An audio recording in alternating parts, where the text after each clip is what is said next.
అప్పుల బాధలు వెంటాడుతున్నాయా? అయితే 6 జేవిఆర్ వారి జాతిరత్నాలు ధరించండి. హాయ్, వెల్కమ్ టు మన టీవీ. నేను మీ మనోజ్. కర్నూలు బస్సు ప్రమాదం. వి కావేరీ ట్రావెల్స్ బస్సులో 19 మంది స్పాట్ డెడ్ అయ్యారు. సో తెలుగు రాష్ట్రాలని కలిచేసింది. భారతదేశంలోని చాలా మంది అయ్యో పాపమని రెస్పాండ్ అయిన పరిస్థితి. సో చాలా మంది ఎక్స్‌క్రేషన్లు ప్రకటిస్తున్నారు, బాధితులకు అండగా నిలబడుతున్నారు.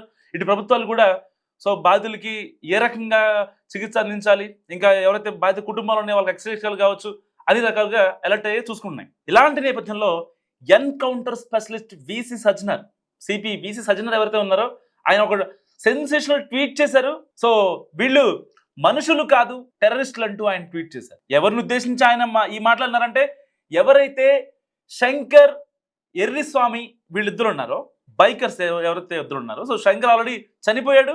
బైకర్ వెనుక కూర్చున్నటువంటి ఈ ఎర్రిస్వామి ఎప్పుడైతే యాక్సిడెంట్ డివైడర్కి గుద్ది, తాగిన మైకంలో శంకర్ డివైడర్కి గుద్దటం, అక్కడ స్పాట్లో పడిపోవటం, శంకర్ చనిపోవడం, ఆ బండి తీయకుండా శంకర్ డెడ్ బాడీని పక్కనే ఉన్న డివైడర్ మీదకి తీసుకువెళ్ళి అక్కడ నుంచి తన ఫోన్ తీసుకొని తను వెళ్ళిపోయాడు ఎర్రిస్వామి కదా. ఇది పోలీసులు మనం చెప్తున్న దాని ప్రకారం. సో మరి ఇలాంటి నేపథ్యంలో అతని ఫోన్ తీసుకొని ఎర్రిస్వామి ఎక్కడున్నాడో కూడా ట్రాక్ చేసిన పరిస్థితి పోలీసులు.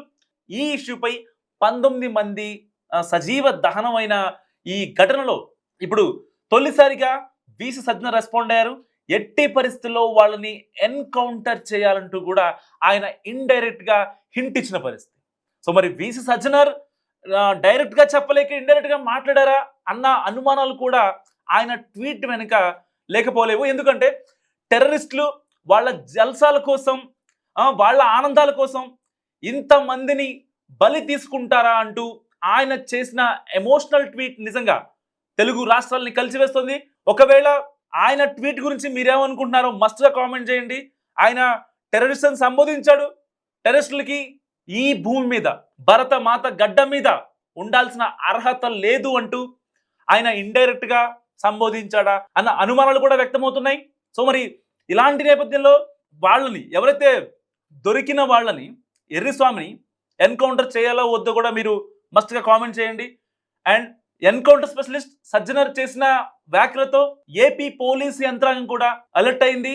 సో ఇన్సిడెంట్ కర్నూలులో జరిగింది కాబట్టి అది ఏపీ పోలీసులకు సంబంధించిన ఒక ప్రోటోకాల్ వ్యవహారం కాబట్టి ఆయన ఏపీ పోలీసులకు ఇండైరెక్ట్ గా హింట్ ఇచ్చారా ఒక రకంగా ఎన్కౌంటర్ స్పెషలిస్ట్ కాబట్టి. సో మనకు తెలుసు ఎన్కౌంటర్ స్పెషలిస్ట్ గా దిశ కేసులో ఆయన ఇప్పటికీ ఎన్హెచ్ఆర్సీ నుంచి ఆ యొక్క పిటిషన్లు కావచ్చు, దానికి సంబంధించిన రిక్వెస్ట్లు కావచ్చు, ఆయన ఇప్పటికీ హాజరవుతూనే ఉన్నారు దానికి సంబంధించిన పిటిషన్ల వ్యవహారంలో.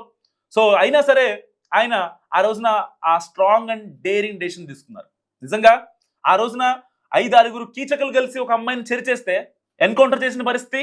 నిజంగా ఆ రోజున 4 కీచకులు కలిసి ఒక అమ్మాయిని చెరిచేస్తే ఆ రోజున ఆయన ఎన్కౌంటర్ చేసిన విధానం తెలుగు రాష్ట్రాలే కాదు యావత్ భారతదేశాన్ని నిజంగా కదిలించాయి, మనసులు కదిలించాయి. నిజంగా అంటే ఎన్కౌంటర్ చేయొచ్చు, ఎలాంటి సిచ్యువేషన్లో ఎన్కౌంటర్ చేయాలి అనే దానిపై ఆయన తీసుకున్న ఒక స్ట్రాంగ్ డెసిషన్ అందరినీ ఆశ్చర్యపరిచింది. ఓకే, ఇలాంటి కీచకుల్ని, ఇలాంటి మానవ మృగాల్ని ఎన్కౌంటర్ చేసినా పర్వాలేదు అని సభ్య సమాజం, సామాన్యులు అనుకునేలాగా ఆయన తీసుకున్న డెసిషన్ ఉంది ఆ రోజున. సో మరి ఈ రోజు కూడా కేవలం తాగి డ్రైవ్ చేసి వాళ్ళ జల్సాల కోసం వాళ్ళు 19 మంది ప్రాణాలను బలికొన్నారంటే మరి ఇలాంటి వాళ్ళు టెర్రరిస్టులతో సమానం కాదా అంటూ నిజంగా వీసీ సజ్జనర్ మాట్లాడిన పరిస్థితి.